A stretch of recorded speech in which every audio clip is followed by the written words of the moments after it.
Can you see the screen? It's weird.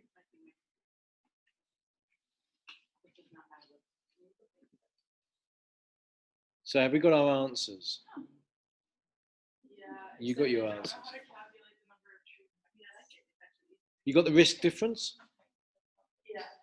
So if you divide 1 by the risk difference, That's the number you need to treat, right? yeah, The 20. and yeah, so you need to treat 20 people. On average, how many treatments did they get? 10. So yeah, how many treatments on average would you deliver? 200. Anyway, Wait, per person? no, in total for one more person to. Right, let's go through it step by step, shall we? I'm a little bit miffed because Sarah's cheated and she hasn't done her maths. Yeah. Melissa's nipped outside, so she doesn't have to do her maths. Oh, Kelly. Jessica's ready. So let's do this. Okay, then. So the odds ratio, then. So just to go through that again, that's the number of people who achieved the clinically important difference with acupuncture divided by those who didn't achieve the clinically important difference who got acupuncture. And that's divided by the number of people who achieved a clinically important difference in the usual care group, divided by the number of people who didn't in the usual care group. Okay, so what did people get? I got 1.27. 1.27. Sandy? That's weird. I got 1.35, but I was doing this while I was thinking of numbers. We used the wrong number. Jess? Jessica, what'd you get?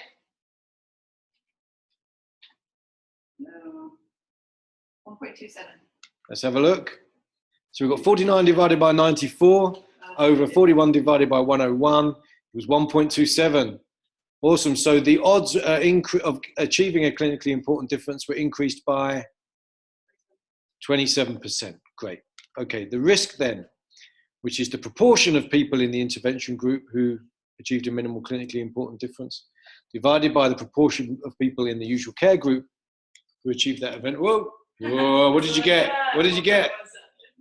Jess, what did you get, Jessica? Jessica? 1.17. Look at this. This is awesome. So the risk is increased, so the relative risk is increased by 17%. And notice again that it's smaller than its corresponding odds ratio, right? Because the odds ratio will always be bigger than the risk ratio. The risk difference then, what did you get for the risk difference? So that is the risk in one group subtracted from the risk in the other group. Jessica? Jessica said 5%. She said, what's the likelihood that her remaining two values will be correct? Look at this. It's awesome. It's awesome. So that's 5%. So there's an absolute risk increase of achieving a clinically important difference with acupuncture at 6 months of 5%. And therefore the number needed to treat is, what did we get for that? I've got 20 here. Any raise on 20? What did Jessica get? 20. It's a beautiful thing. So if on average we deliver 10 treatments to the people in the acupuncture group, then how many treatments would we deliver for one more person to feel 2 points better on the 0 to 10 pain scale at 6 months compared to if we'd just given them usual care?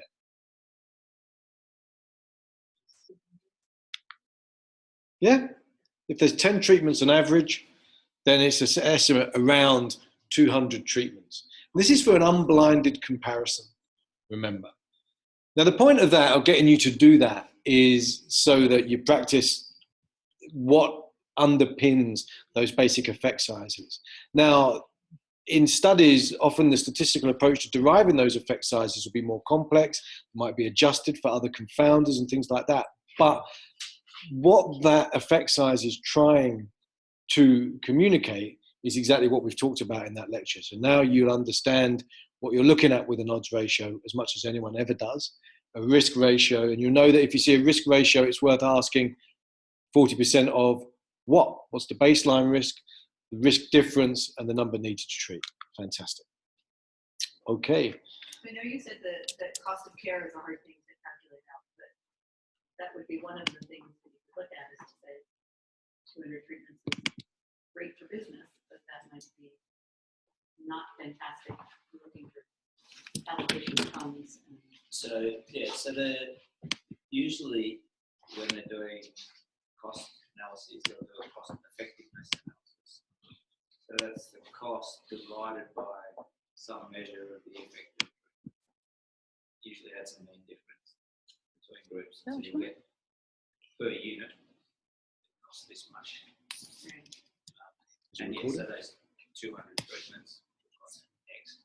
And that is, so some of the arguments for something like needling or acupuncture is that the cost of the visits is less than other options. So it's not only the cost of the intervention which goes into the cost calculation.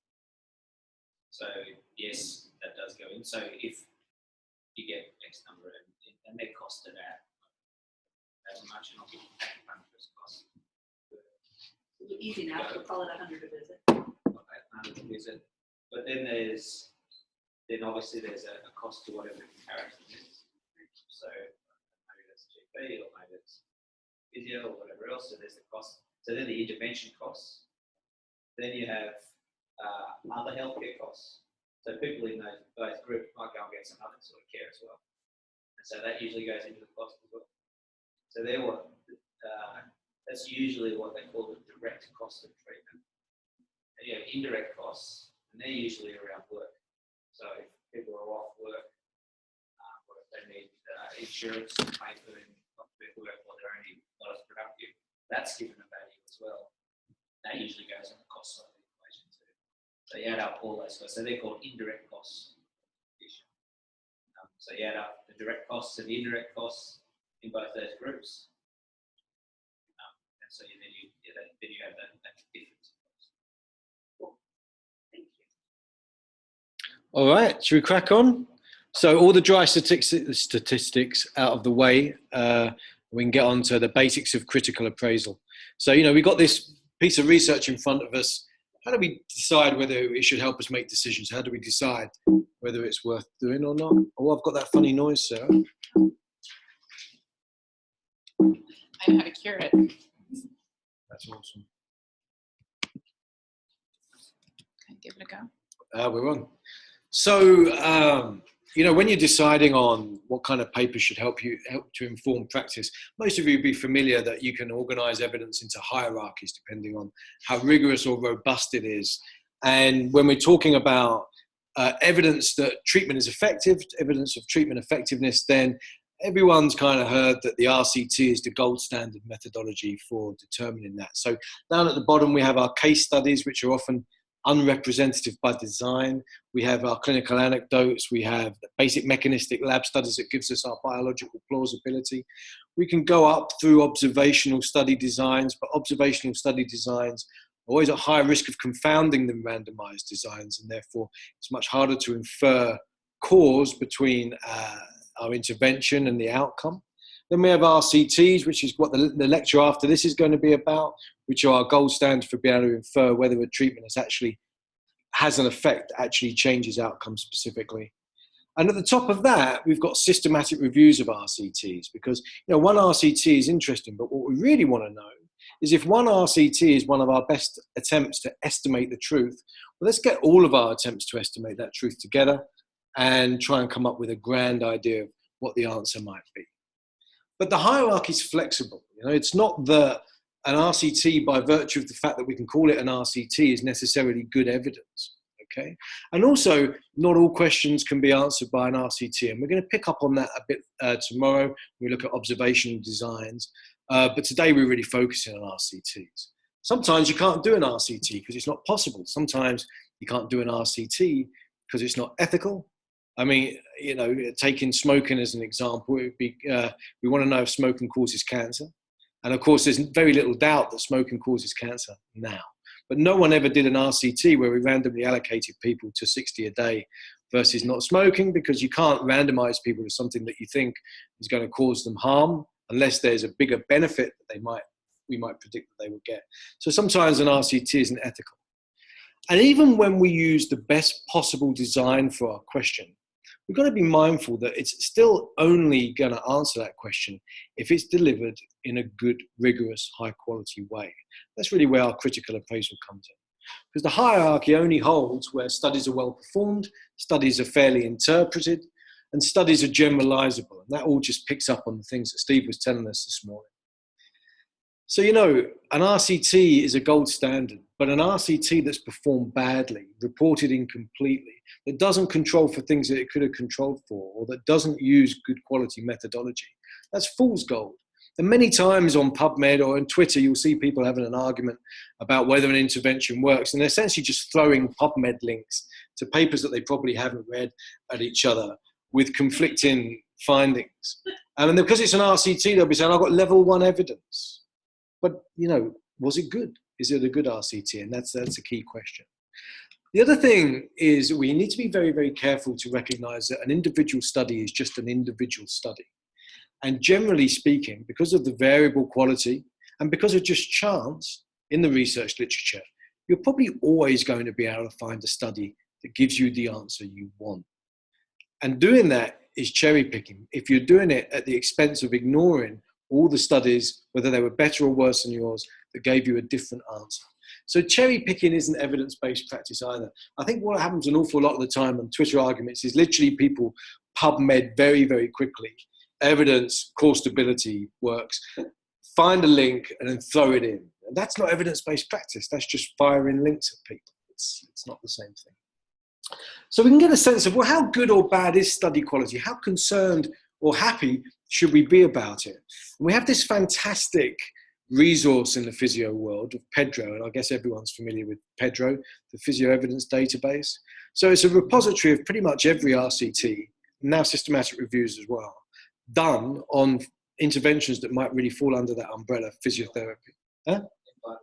And guidelines too. Not only is that, is they come with a quality score attached to them. So someone's already graded them for those risk of bias things that we're going to talk about in a minute. And looking at that, it's a vast repository of trials. We can get a sense of, well, where do trials sit now in terms of quality? And this is the distribution of quality scores for trials in PEDRO. And we can see that it averages about 5 out of it's a maximum score of 10 or 11 on PEDRO. And there's 11 items here that have scored the external. That's right.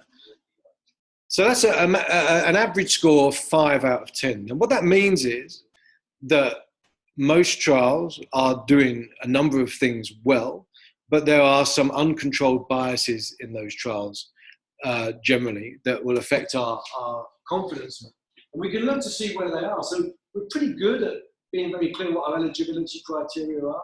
We're pretty good at randomizing patients to groups, and we'll see in the next lecture why that's important.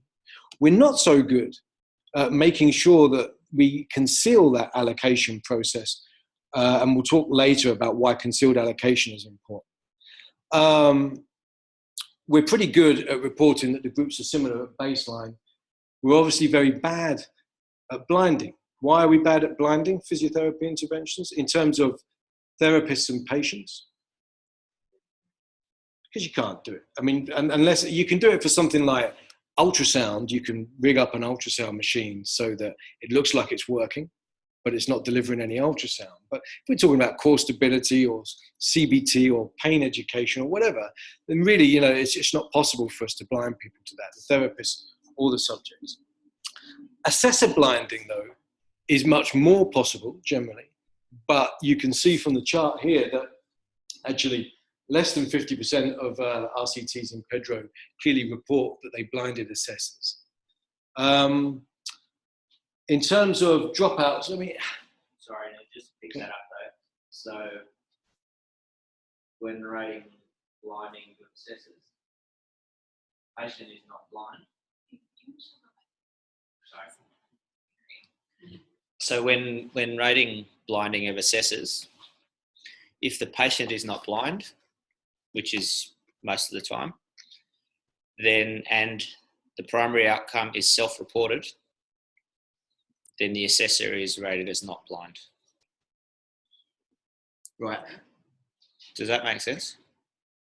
So, and the definition of blinding for the patient is whether or not they would know whether they were in one group or another. So not whether, even if they know there's another group or anything like that, is whether or not they would be able to tell the difference between those two treatments.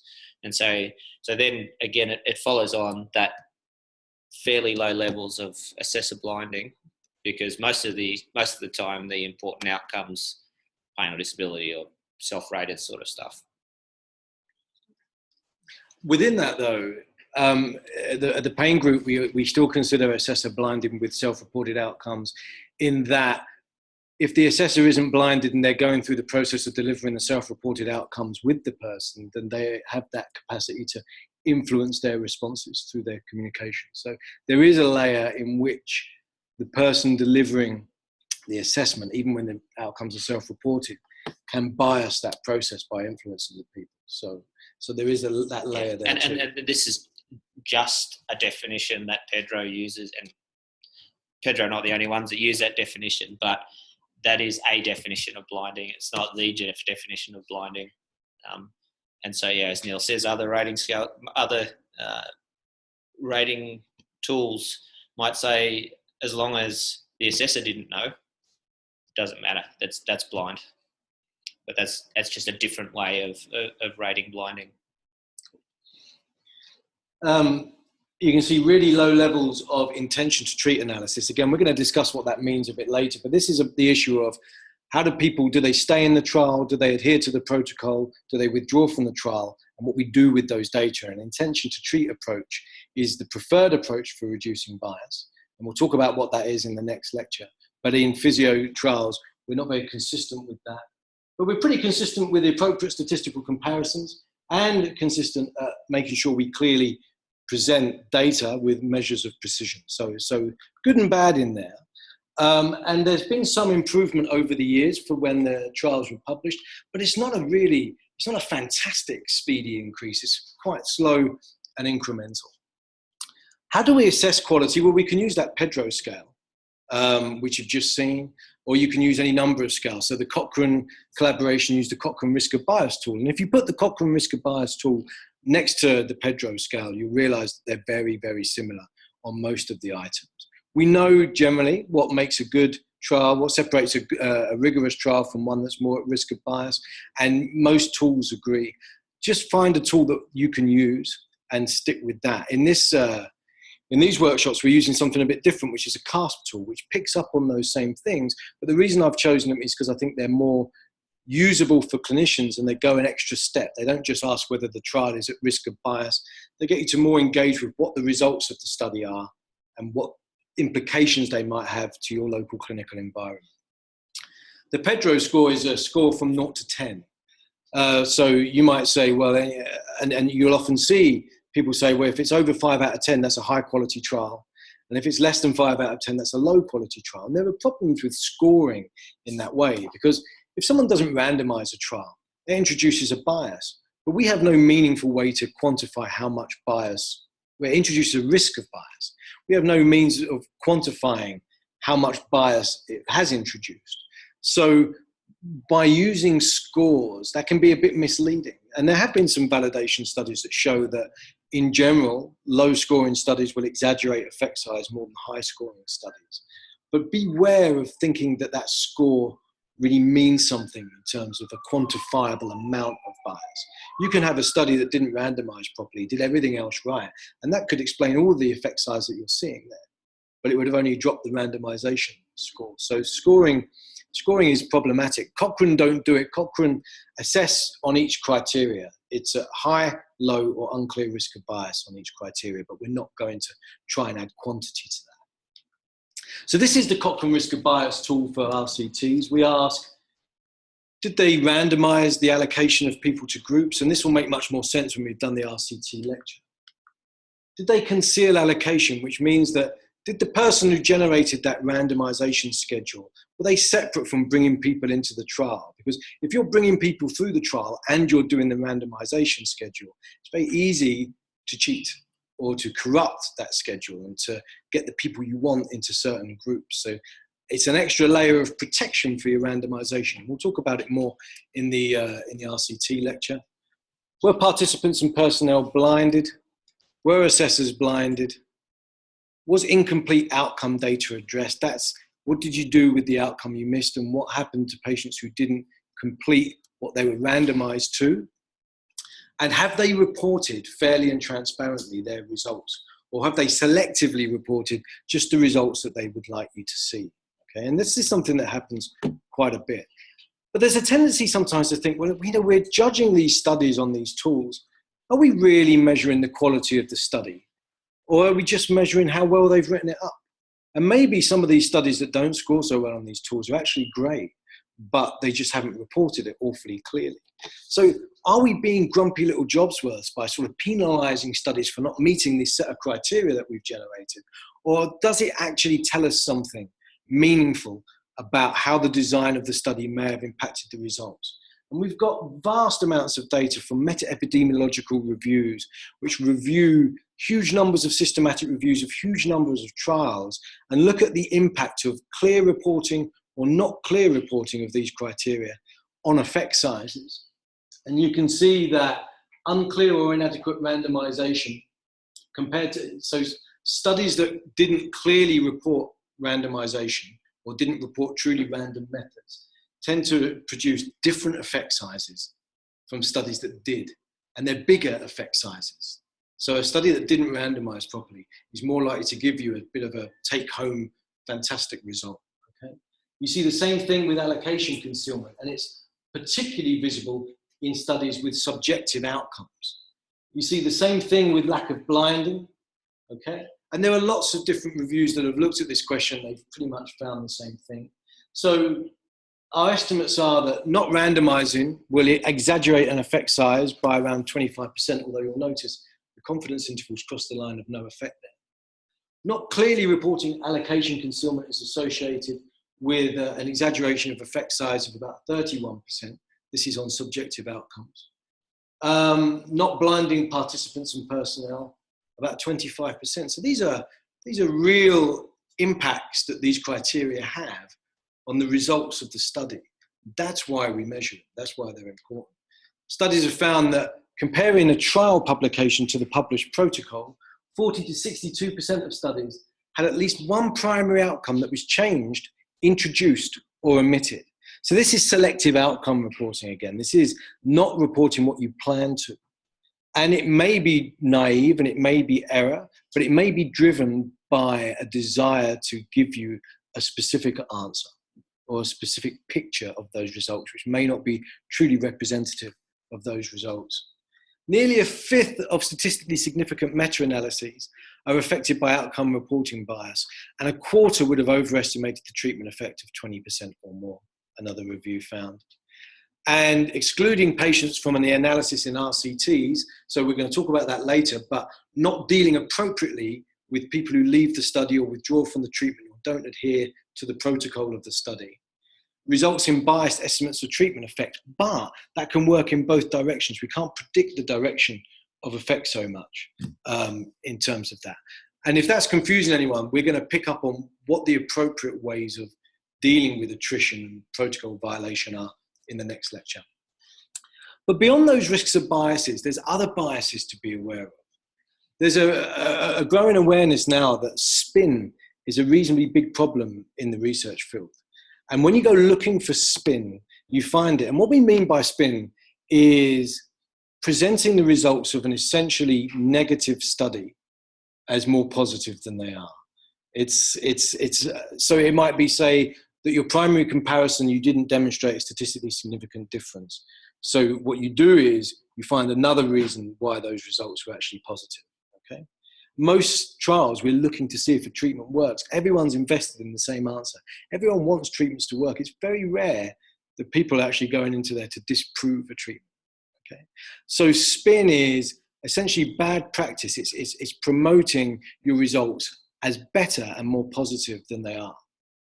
Isabelle Boutron's group a few years ago looked for spin, and they categorized all the different ways people might spin the results to look better than they are in negative RCTs. And by negative RCTs, we mean RCTs that didn't show a statistically significant difference between the groups on their primary outcome. And they identified spin in 40% of negative RCTs. Another study looked at the same thing in rheumatology RCTs. They found that 23% had misleading conclusions in the abstract. And then they did a regression to find out what was the strongest predictor of a misleading conclusion. And it was a statistically non-significant result on the primary outcome.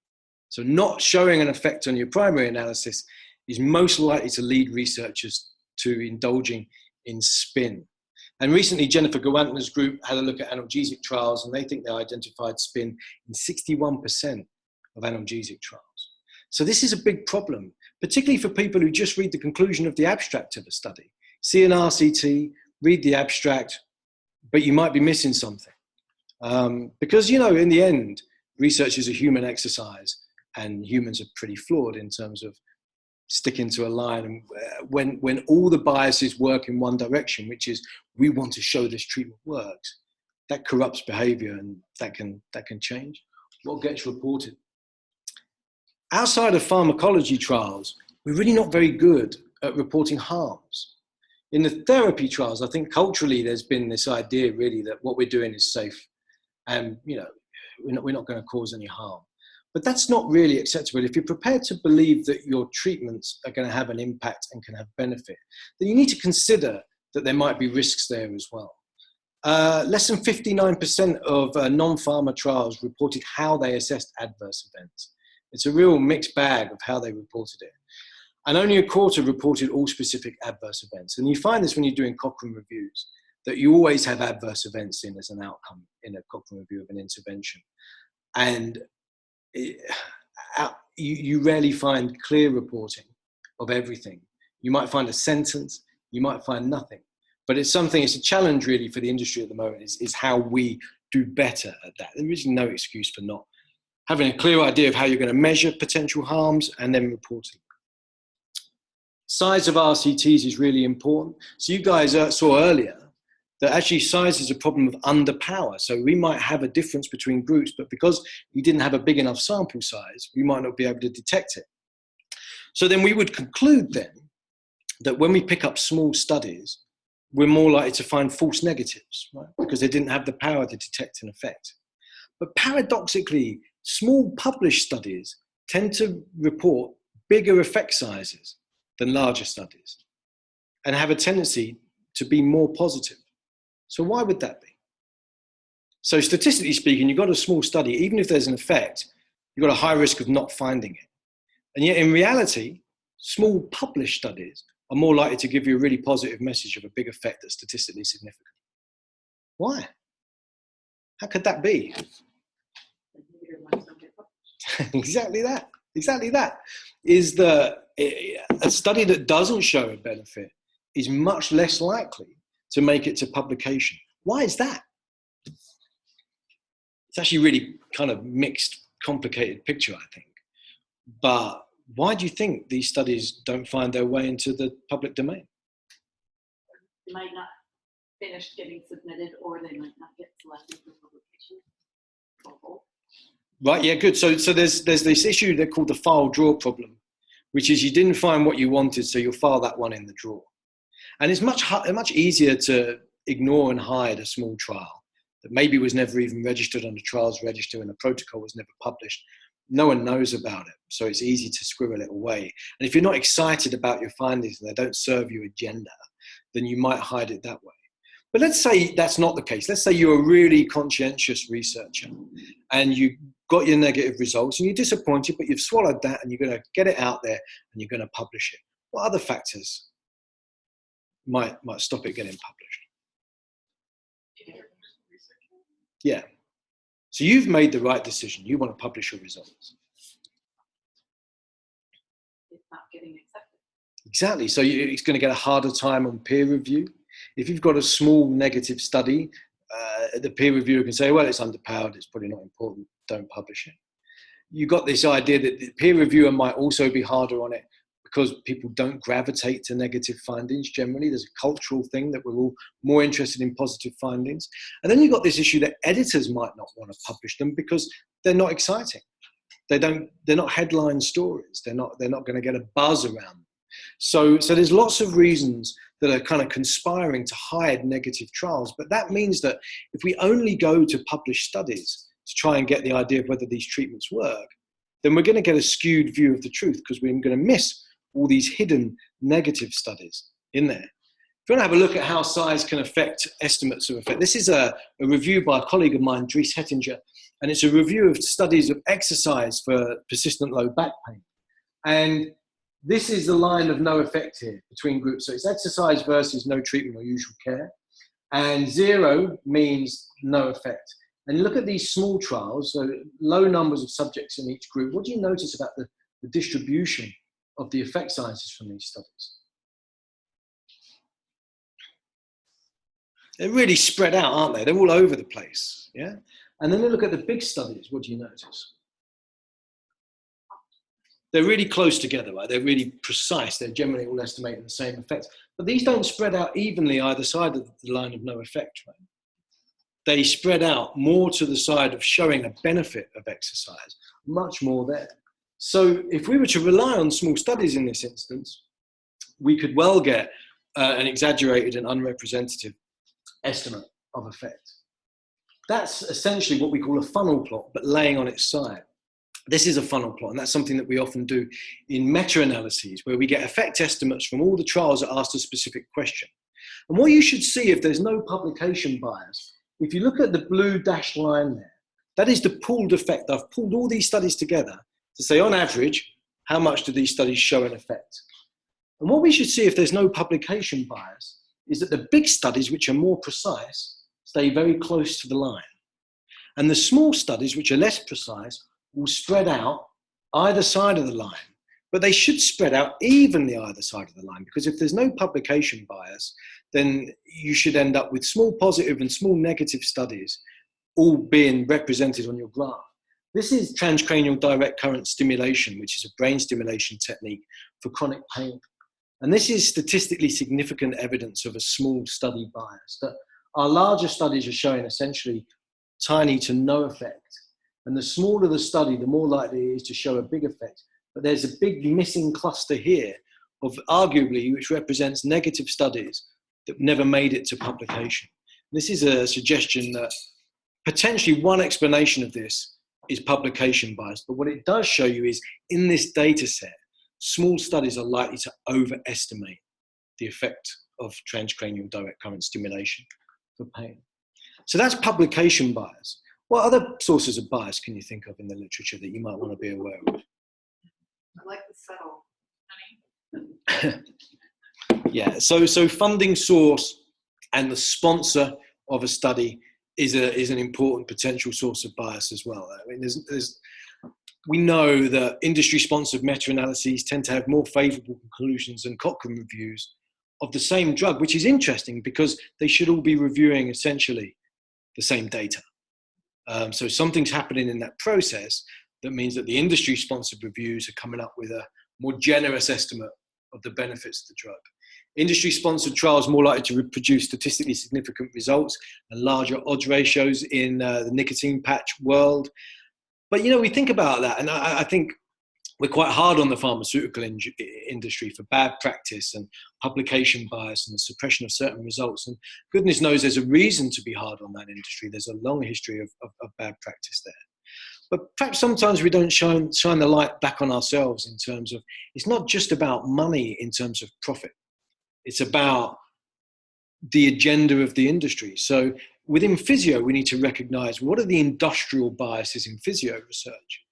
If physios are doing physio research, and we had an argument if there's such a thing as physio research, but if you have physios becoming researchers asking questions, then just like you guys reading papers, everyone's going to be vested in terms of that question and the answer they get. And that's going to impact on how the studies are performed, how they're conducted, how they're reported. So we need to recognize that these sorts of vested interests, they're not just specific to industry. We all need to be very aware of how they might affect us as well. And then there's a new problem, when it's relatively new, and that is anyone who's published a paper ever now gets 10 emails a day from a journal that they've never heard of, inviting them to submit a paper to their new open access journal for a small fee. And these publishers, they've been labeled predatory publishers, in that you could essentially publish anything somewhere as long as you're prepared to pay a fee. It's a racket. And there's a guy, an American librarian called Beale, who created a list of people he considered to be predatory publishers. And there's no audit trail to what's the quality of the peer review on these papers, and how do we know these papers are any good? They're growing by the day. I mean, not a day goes by that I don't get one. One day I was invited to submit a paper to a journal on obesity research and hair loss research on the same day. And I thought I was being profiled, but it's an amazing problem. But the thing about that is that if there's a platform for all research, no matter how good or bad, that pollutes the pool, doesn't it? How do you tell if it's any good? This is my favorite email I got last month. So they clearly work on algorithms. So I got a dear Dr. Default Value. I hope you're doing well. Actually, you always know it's a predatory publisher if it starts with a line like, I wish you good tidings, or I hope you're doing well, or something nonsensical like that. But it's a big problem there, because you guys, some of these journals will end up getting indexed as well. Some of them are coming away. They initially were considered predatory, but are becoming more respectable. And it's knowing where that line is. What is the quality of this journal? Do we need more journals? But if you think about that, you've got all these structural design-based risks of bias. You've got the problems that researchers are spinning their results to some degree. You've got corporate vested interests in there too. You've got pollution of the data set from predatory publishers. And it's enough to make you think, why even engage with this? It's like a maze. How do you negotiate that maze? And it's enough to make you kind of feel like this, that, why not just, give up or ignore it? I could watch that however. I find it absolutely hypnotic. And I guess, no, I've got to move on. I guess, one of the solutions is just defer responsibility to someone else, right? I just don't think I can engage with this. It's too complicated. Who will I defer responsibility to? Well, we'll have a guru in physio, so we can just go and ask the guru. And we used to have clinical gurus, and I think what we're getting more now is research gurus, clinical academic researchers. But now people are putting them up on the similar pedestal that they might have put the leading manual therapist up on a few years ago. And, I probably would prefer a researcher as a guru for evidence than a clinical guru. But there are problems with deferring responsibility to someone who themselves has an agenda and a message that they want you to hear. You might defer to bloggers. So bloggers are the new authority on the block in physiotherapy. So, if you want to know treatment doesn't work and you want someone to shout it at you rudely, then you can go to a blogger and they'll do that for you. Twitter has its own kind of hierarchy of experts. Maybe the more followers you got, the more likely you are to be right, and people might defer to that. I think the blogger Twitter thing is similar. You might go to another authority and you might say, well, I can't negotiate all of this. Maybe I'll go to systematic reviews, but I'll go to Cochrane, who are international, respected, set the gold standard for systematic review design. But again, by deferring responsibility to Cochrane to some extent, you're assuming that they don't get things wrong, or that there might not ever be anything wrong with a Cochrane review. And of course, all of these have some level of risk. There's a higher level of risk than others. Or you might defer to a guideline committee. So, if I want to use evidence to inform my practice, and we'll see on day 3 that actually you couldn't possibly synthesize the back pain literature personally and decide what good practice is, because there's just so much of it. So you might defer to a guideline committee. But guidelines are contentious things and are imperfect processes, although I'm an advocate of them. So again, by deferring responsibility without you engaging with the information those sources are giving you, you're cutting corners, and that confers a risk, and you just need to recognize you might be cutting corners. So I've got an honesty test now. I always ask my master's students, and that is this. And Jessica, you've got to answer the question too. And I want you to be honest, because, we're all friends here, and nothing goes on outside the room. When you read a paper that you want to answer a question, you pick up a paper, you read it. What part of the paper do you read? So put your hands up if most of the time you read the whole paper in detail. No hands. What about the abstract? All of it? Some people just skim to the conclusion of the abstract, you know, because then you can condense the whole thing into one sentence, which is way more, you know, way more time efficient. What about the introduction? The background information. That's often interesting though, isn't it? You know, they're telling you a story about why they're asking the question and the context in which the question is based. Of course, it's, you know, not necessarily the most balanced review of the literature. Often it will be the literature that justifies why they've asked that question, ignoring some of the literature that might have said, maybe you don't need to ask that question. What about the discussion? Who reads the discussion? See, these are the interesting parts, right? Because that's kind of, you know, what does it mean and what are the strengths and sometimes what are the limitations? And then some people don't read all of the discussion. You might just read the conclusion of the discussion, that take-home message. Who reads in detail the methods? Oh, look at this. It's a good sample. Including the stats, right? Or the results. Well, this is the thing. When I ask big groups, and I think this group's a bit select, but when I ask big groups, normally when you ask people, you end up, the only thing that people really read is the conclusion of the abstract.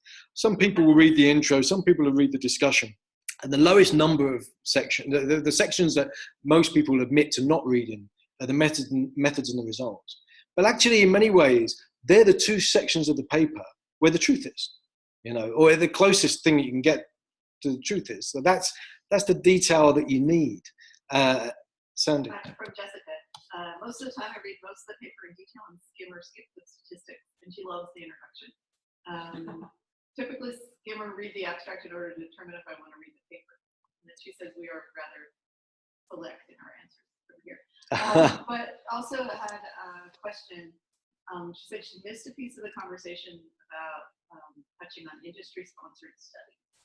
And she's interested in it in that some industry-sponsored studies have an obvious vested interest and bias, but aren't necessarily bad.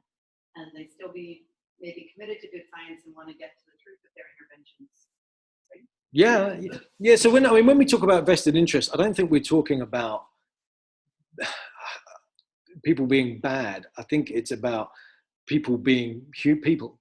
And if you have a vested interest, if you're passionate about something, if you want a certain answer, then you will jump through hoops to get to that answer, and it can lead to bad practice. But it's not bad. It's just something we need to be aware of, and we need to try and report very clearly and guard against. But it's just like when you read a paper, if you're not recognizing your own biases, then you may well end up getting the wrong answer. So I think the point I was trying to make is, we know the pharmaceutical company does it, and often that's about profit margins. But there are other reasons, there are other vested interests, and a lot of it's about your personal value and identity as a clinician, and the fact that this is the stuff that you do, and that's definitely going to drive you gravitating to want to get a specific answer. So then, how do we critically appraise papers? Who does journal clubs at work, or has been involved with journal clubs at work? I always found when I was in practice, we did a journal club once, and it never happened again for a couple of years. And often critical appraisal and social media, but in these journal clubs, can end up with just giving a paper a really good kicking. It's about picking holes in it, and that's not, I think, good critical appraisal. What you're trying to do is weigh up the strengths and the limitations of a study to come up with an answer of whether you should trust it. But often it descends into nitpicking. And the truth of the matter is, there are no perfect studies. All studies are done in the real world. You may have a really idealized question, but how you deliver the study in terms of design, what compromises you have to make in order to make it deliverable, what happens during that process, all that stuff is in the mix. And we can focus on any negative we want in order to disregard a study or dismiss a study. Or we can try and put it in the context of the broader picture and come up with a balanced argument. And in my view, you can break down critical appraisal of any paper into these questions. Is the broad choice of design, is the method of research a good one to answer this research question? So for instance, if we're talking about, is a treatment effective, or does a treatment have efficacy, then I don't really want to see a cohort study of what happens to people who go through that treatment. I want to see an RCT. And we'll pick up on that a little bit more as the course goes on. Once you've decided that the design's appropriate, is it delivered to a good standard. So are biases that can be controlled for, controlled for? Is the analysis fair and appropriate? Where does it sit on that quality or risk of bias scale, or that CASP tool that you might be using? And all of those questions relate to the internal validity of the study. That is, given what they did, do you trust the results? Are they reliable and valid? Was the study well conducted? But that's only part of the story, because a study that's well conducted that doesn't have great relevance to practice still isn't really useful. So then we have to go on to, well, are the results relevant to this group that I'm interested in making decisions about, these individuals? Is this research really generalizable? Or really would we only expect to see these results in these people under these circumstances? Is it really not representative? And then, as we touched on in the last lecture, what's the effect size? Go beyond P and decide, did it really deliver an effect that should guide my practice or change my practice? And the biggest barrier to doing all of this well is you, me, everyone you'll ever meet. So I tried to relabel my evidence-based practice module because you're a liar, I'm a liar, and everyone you'll ever meet is a liar, but it didn't get past the review board. Because that's the point about, why do we do research? Because we're trying to estimate the truth using methods that recognize that we're really not very good at doing that informally. Okay? And when you're reading papers, you're profoundly biased. So there's loads of great studies from the psychology world about how your personal biases affect how you interpret information. So there's a great study where they showed people a fake piece of research, and it was a piece of research about the effect that the death penalty has on rates of violent crime. And they indexed people on their views on the death penalty. That's a reasonably bimodal distribution, right? People know where they stand on it. There's not many people on the fence there. It polarizes people. And they had the same methodology, but they switched the results. So there are two versions of this study, one that showed that it doesn't and one that showed that it did. Now, if you showed the study that showed the death penalty did reduce violent crime to proponents of the death penalty, what do you think they made of that piece of research? They thought it was great. Show them exactly the same study with the opposite results, and they thought it was a horribly flawed piece of science. And exactly the same the other way round. And they've done it with politics. So invent a policy, the same policy, and the only thing you change is whether it's branded Republican or Democrat. And then show it to Republicans or Democrats. And if it's labeled with your team, you think it's great. Show a Republican the same policy but label it Democrat, they'll think it's creeping socialism. And and it works both ways. Interestingly, with the death penalty experiment, they went a bit further. For people who had their expectations violated by the results of the paper, they then asked them how much they felt that science could inform their decision-making on other big issues of the day. And if they'd been shown evidence that kind of contradicted their worldview, they were less likely to believe that science can tell you anything interesting about anything. But isn't that a beautiful example of how we're all really rubbish at this? And I just think genuinely, if we recognize how rubbish we are, then we can produce defenses to that. And we'll still fail, but we'll fail less, right? So things that you might do, and when I say might, I mean will, is that you'll cherry pick only evidence that supports your worldview, and you'll ignore the evidence that doesn't. Or you'll selectively criticize research that you don't like, rescue bias. Or you'll ignore research completely and just wallow in your comfortable truths. And this is you wallowing in your comfortable truths here. And again, we are all going to do that. But if we're aware of it, then we can have defenses to it and we can hopefully do better with it. I like this quote from Philip Dick, is that reality is that which, when you stop believing in it, doesn't go away. And that's what we're going for. Right? When we're doing this, we're trying to get to our best estimate of the truth. And if it's robust and if it's done well, that estimate won't change whatever you think about it. Right? Or another way of looking at it when you're reviewing is to remember Richard Feynman's words that the first principle is you must not fool yourself, and you are the easiest person to fool. You lie to yourself every day, right? We all do. And it's just trying not to do it in this context is the challenge. So before you pick up a paper, any paper, keep calm and know yourself and ask, what are my biases? Why am I reading this? You never pick up a paper from a neutral position. You always pick up a paper with a value judgment in mind about it. That's why you've picked it up, because you're interested in it. Am I being fair? Am I prepared to accept any outcome? How many times have you picked up a paper, but if it told you the opposite of what you wanted to hear, do you honestly think you'd have just said, oh, and change your mind? Now, I think there are times when you will, and there are times when you won't. But if you ask yourself the question before you ever read the paper, if you're really not prepared to accept the outcome, then go and have a cup of tea. Put your feet up, watch some bad telly. There's no point reading it, because actually you'll only get to evidence-based practice by accident, if that's what you do, right? So yes, perfection is a myth. So I'm going to go into this now. And again, I want you to remember, as I said before, there are no perfect studies. It's always a compromise between what you wanted, what you could actually do, and what actually happened during the study. So when you are picking up a piece of research, I think in all walks of life, I watch social media and chats about evidence on social media, and I think this is absolutely lost. Why are people so bloody angry about evidence? So I like the idea that in most walks of life, everything's better if you try and be kind. And being kind doesn't mean not spotting problems or being objective. It just means, it doesn't have to be an attack. So when you are picking up a paper or discussing papers, have pity with the researchers a little bit, be kind, but be objective, right? So we use CASP tools on this course just because I think they allow a broader perspective than the Pedro tool or the Cochrane risk of bias tool. CASP is it's an organization in Oxford that have developed these tools for clinicians, and they've published them completely open access, and they're yours to use. They also have online tutorials and all these other things. They're such a fantastic resource, and I encourage people to use them. And it might be that the more you do, the less you need them. But at first, it's like someone holding your hand through the process, and that's never a bad thing.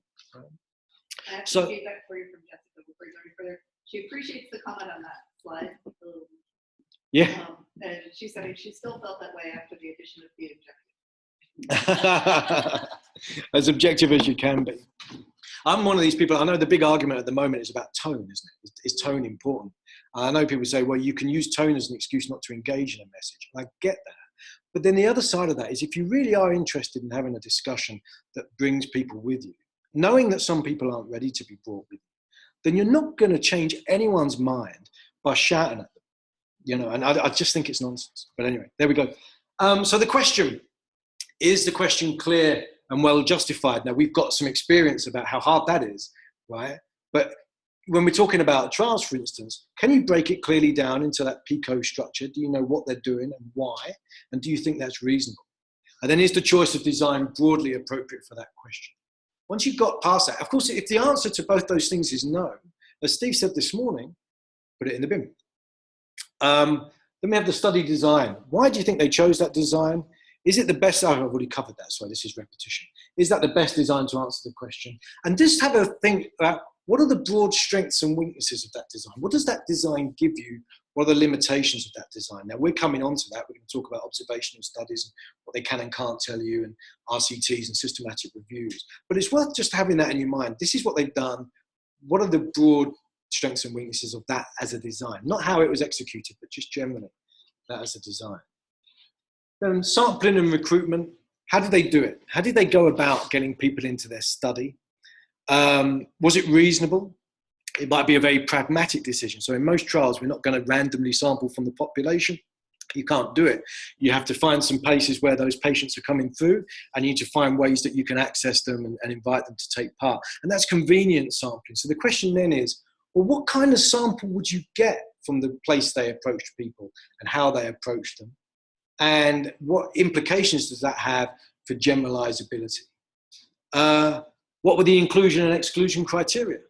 Were they really reasonable? Were they too tight? When we did the PICO thing, we were talking about keeping people off meds, which is a great idea if we want to know purely what's the efficacy of this treatment in ideal circumstances. But it's going to tell us nothing about rolling that out into practice, because they're so tight that you're not going to get those people coming through in that respect. So actually, you really want to know, in terms of clinical decision making, is this treatment going to deliver benefits above and beyond that can be detected beyond the noise of everyday life in the real world? Is the final sample representative of the relevant broader population? And if not, how do they differ? Now, that's a complete judgment. There's no yes or no answer to that. It's worth looking at it. There was a nice paper, and I can't remember who wrote it, a year ago, talking about efficiency in evidence-based practice. And here's the kicker. There is never going to be a trial that recruited patients just like yours at the point in time that your treatment delivered an intervention just like you do and measured outcomes that you definitely need. There's always going to be some deviation from the truth you're trying to get to. And if we discard research because it does deviate a bit, we're not ever going to have enough evidence to inform clinical decision making. So it's about asking, are these people really so different that I would expect a completely different result in my situation? Or are they close enough? Which is a nuanced judgment. I think that speaks to that part of the definition of EVP, which is the best available evidence. Yeah. And so, as Neil said, it's not going to be exactly what you want, but what's the best available evidence? And that's the evidence that you have. And the way you apply that is part of your clinical decision making. Once you've looked at that, we get into the study process. Are the methods rigorous? Are those biases that it's possible to controlled for? Accepting that there are some that aren't, for instance, the blinding issue with subjective outcomes and complex interventions. Can you think of anything within that study that might confound the results? Something else that might explain the results other than the thing that we're interested in looking at? Can you find a fatal flaw in that study that means you really should discard it? But not so many flaws are fatal. How many participants dropped out with longitudinal studies? What do we know about that in terms of the missing data? Who dropped out? How many? What were the reasons for dropping out? How did they manage that in their analysis are all important. And we'll do that in more detail when we come on to RCTs. And is the analysis fair and appropriate? And then when we get into the results, first, are they clearly and fairly represented? Can you actually see the data? Just showing a graph with no figures is not great. You want to see data. You want to see measures of variance. It's fine if people then choose to visually represent that in graphs. It's a great way of aiding people's interpretation, but not as a replacement for showing data. Is any important information in the results not reported? Like, for instance, the primary outcome. That sounds, how could you get away with that? But outcome switching and selective outcome reporting is pretty common. Is the author's interpretation a fair and measured reflection of the evidence? Now, when we come on to some of the workshop tasks, you're going to have some interesting conversations about that, I think. Is there signs of spin in there? Okay. So that's those questions. Are the results reliable? Can I trust them? And then those external validity questions. Are they relevant to your group? Is the research generalizable or sample specific? And what's the size of the effect? So are the patient groups similar enough? Is the intervention appropriate and achievable or acceptable to people? This is a really interesting one in that, we could trial an all singing, all dancing intervention that patients hated and was too expensive and too cumbersome to actually deliver in practice. One of the questions you've got to make is this something that would actually work in my clinical practice? Is this something that patients are going to be prepared to engage with and tolerate? Are the outcomes genuinely useful or relevant?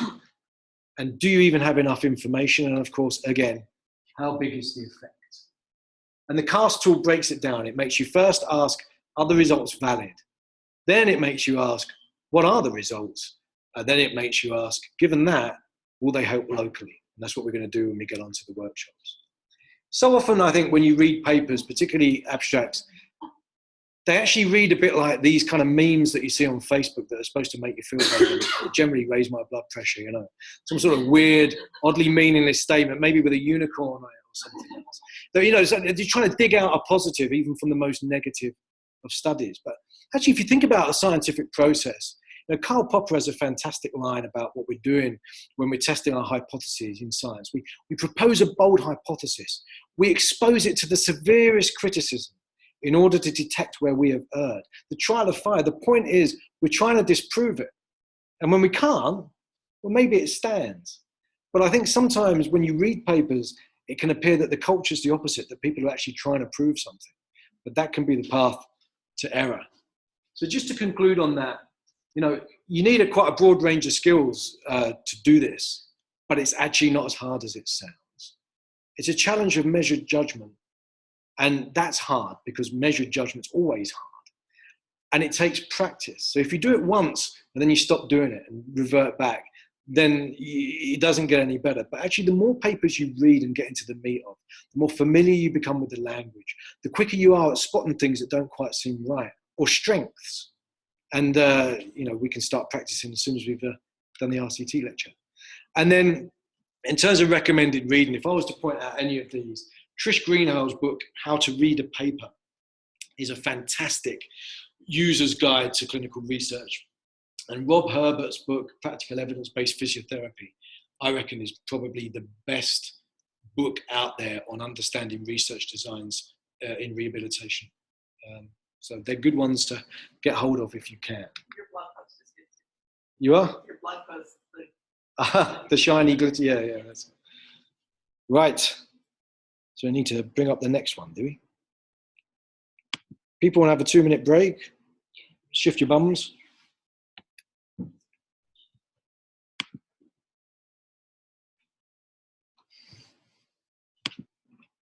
you need it on? I'm just trying to find a lecture, but I wonder if I haven't actually pulled it up yet. So I think it's on here.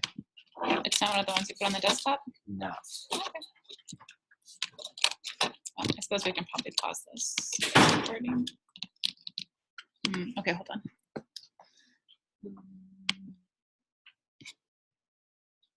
so it's really cool when there's someone